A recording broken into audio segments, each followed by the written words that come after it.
Hello, welcome to our presentation on Pope Francis, Twitter, and collective identity, renewal and transformation in religious branding of crisis. I am Olga Vilceanu, and my co-author is Alison Novak. We are both associate professors of public relations and advertising at Rowan University in New Jersey.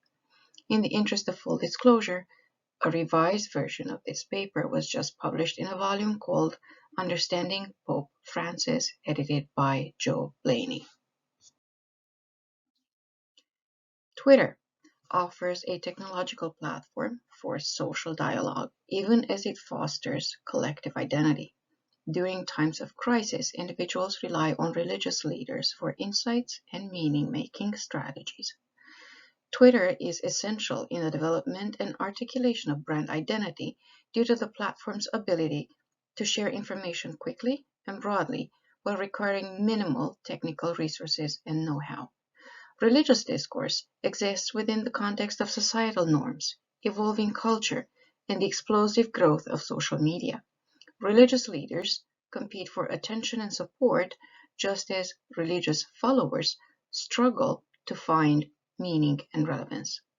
This study looks at the ways in which Pope Francis used creative discursive strategies and digital technology to, first, negotiate collective identity through branding, second, establish boundaries of membership, and three, interpret and engage his audience in times of crisis, effectively supporting his brand identity. During the 2020 COVID-19 pandemic, the public sought solace and insight from a variety of public figures, ranging from infectious disease scientists to elected officials and religious leaders like Pope Francis of the Holy Roman Catholic Church.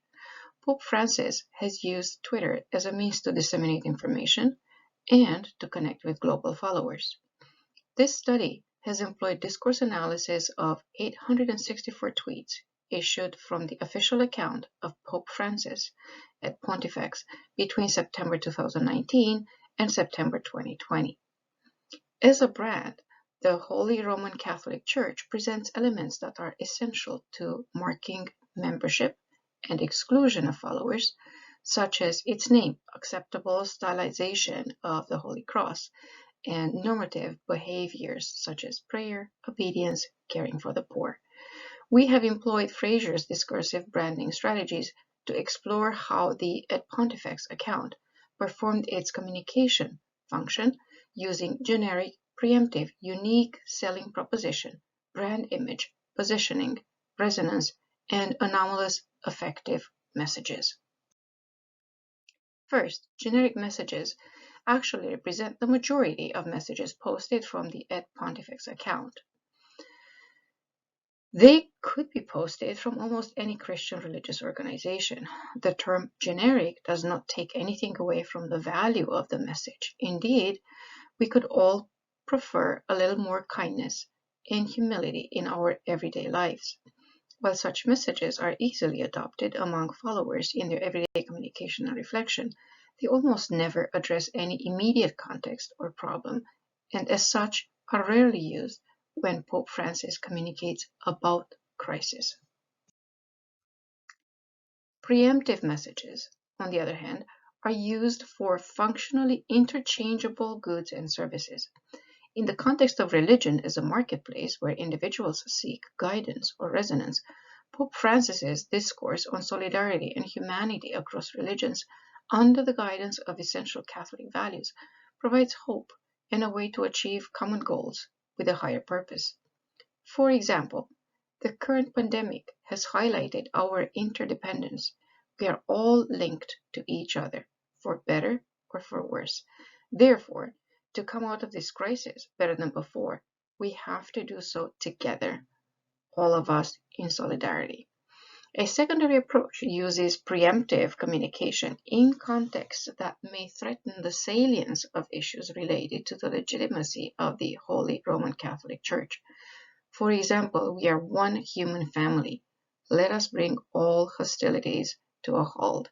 May our joint fight against the COVID-19 pandemic bring everyone to recognize the great need to reinforce brotherly and sisterly bonds. For the unique selling proposition, the type of message is used when an organization wants to establish equity over competitors. Emphasizing its unique selling proposition helps the brand demonstrate what makes it different from others and how the audience should distinguish between it and competitors. In the religious context, supporting or engaging the Roman Catholic Church improves the followers' lives, even as it also benefits the community and the world. For example, even a smile that we can share with the poor is a source of love. An outstretched hand can always be enriched by the smile of those who quietly and unassumingly offer to help, inspired only by the joy of living as one of Christ's disciples. Here, the language of love and help signifies the benefits of faith and participation in the Roman Catholic Church, focused on the individual effects while simultaneously implying that broader adoption would reinforce cultural and societal norms. Brand image messages are traditionally used on consistent messaging and representations of an organization. Pope Francis personifies the Holy Roman Catholic Church using his own reflections to speak on behalf of the larger religious community and serving as guidance for interpreting current events. For example, in his tweet from September 9, 2020, the Christian response to the pandemic and to the consequent socioeconomic crisis is based on love, above all, love of God, who always precedes us. When we welcome his divine love, then we can respond similarly. Pope Francis framed his response to the pandemic and related the health crisis to biblical interpretations and meaning, as well as solidarity during hardship. We want to respond to the virus pandemic with the universality of prayer, compassion, and tenderness. Let us stay united. I invite all Christians to direct their voices together toward heaven, reciting the Our Father on Wednesday, 25th of March at noon. In branding, positioning is used to offer information or context to interpret important current events or relevant issues in a competitive context to demonstrate a response, a relationship, or interpretation. For example, in We must put an end to the culture of waste. We who pray to the Lord to give us our daily bread. Food waste contributes to hunger and to climate change. Pope Francis reflected on two worldwide issues, hunger and food access. Not only did he advocate for working to end hunger and food waste, but he also offered religious guidance, religious practices, prayer as an action step. Other crisis topics included immigration and human trafficking. Pope Francis identifies and characterizes the trauma and impact of crisis, then follows with actions such as pleading with parties involved and prayers to address the problem, and the cost of inaction not only to the victims, but to the larger community and the Holy Roman Catholic Church. In certain contexts, brand communication seeks to promote shared, real, or imagined experiences that match those of the key target audiences. In such instances, the meaning resides with consumers rather than producers of messages. For example, in the week of May 5th,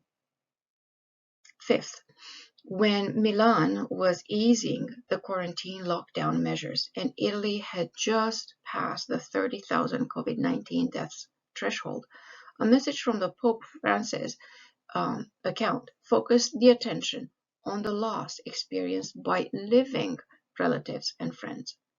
Today, we pray for the deceased who have died because of the pandemic. They have died alone without the caresses of their loved ones.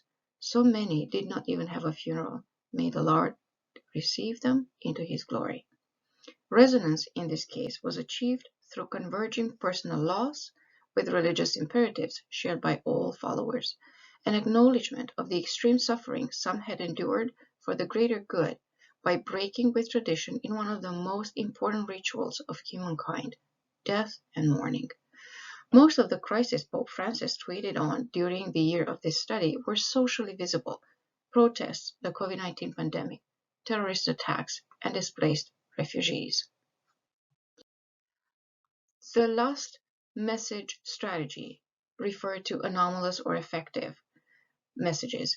In Fraser's original work, the anomalous effective strategy was employed by brands such as Chanel No. 5 and Levi's, who used abrupt juxtaposition in their storytelling. In this category, meaning is derived through virtue of sequence, with a clear intention of establishing a connection with the consumer on an emotional level. For example, a tweet from November 28, 2019 said, "How important it is to learn to be a friendly and outstretched hand. Try to grow in friendship, even with those who think differently than you, so that solidarity might grow among you and become the best weapon to change the course of history." Here, the message changed direction abruptly in an attempt to create an emotional response by combining the words solidarity, friendship, and weapon in the same sentence. This message created an ambiguous context where a positive emotional reaction is almost the only option. In conclusion, as demonstrated here, messages posted by the Pope's Twitter account regularly helped explain the Church's perspective on current events, controversial topics, and ongoing issues. Second, the @Pontifex account does not ask members to seek out specific churches in their community to become involved, but rather provide a set of spiritual activities for followers. Finally, the Pope often seeks to engage and communicate with followers during crisis through branding techniques, as demonstrated during the first 8 months of the COVID-19 pandemic. The primary branding technique used during this time was resonance, with a strong focus on shared stories and collective experiences. Pope Francis highlighted specific examples of followers who used faith to develop outreach or solutions to the pandemic.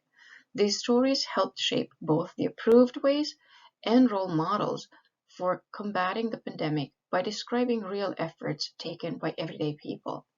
The Pontifex serves as an example for religious leaders of other faiths as well as sub-leaders of the Holy Roman Catholic Church, such as cardinals and bishops. More research should examine how incident or crisis-centric communication from the Pope's Twitter account mirrors the Holy Roman Catholic Church strategic communication via other channels, as well as user responses to such messages, calls to actions, or performative membership via social media. It is likely these practices will continue to evolve over time and reinforce collective identity, membership boundaries, and crisis communication through branding techniques. Thank you for listening to this presentation about Pope Francis, religious branding, and Twitter discourse. Please reach out if you have any questions or if you are interested in discussing collaborative opportunities.